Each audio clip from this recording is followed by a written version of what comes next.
Markii aad rabto inaad shay dhirirkiisa ama balciisa aad siyaadiso ama aad yareyso, waxaad isticmaali kartaa qalabka loo yaqaano scale, waxaana laga dhex heli karaa menu-ga kore waa sawirkan.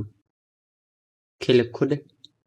Marka shayga rabtid inaad dhirirkiisa ama balciisa aad siyaadiso, dul imow.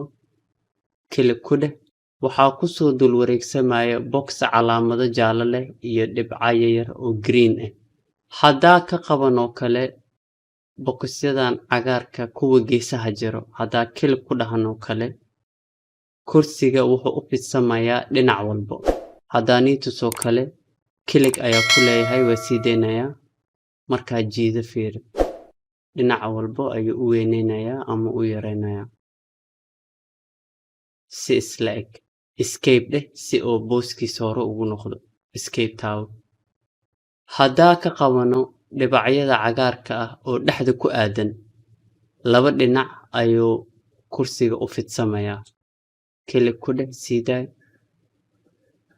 ama dhinacaas horey, ama balaarin kartaa ama waa yareyn kartaa ama kor u jiidi kartaa. Escape taawo si oo booskiisa hore ugu noqdo.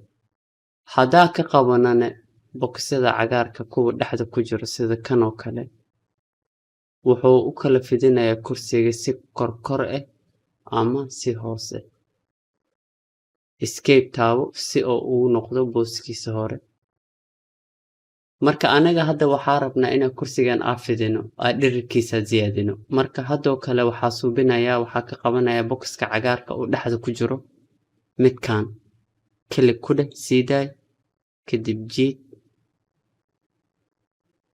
Intaa rabto jiid.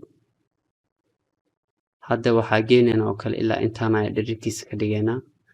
Markaa rabto inaad ka baxdaa siideyso, klik ku dheh mar kale siidaay. Marka isticmaal qalabkan oo loo yaqaan scale markii aad rabto inaad shay dhirirkiisa ama balciisa markaa rabto inaad wax ka beddesho.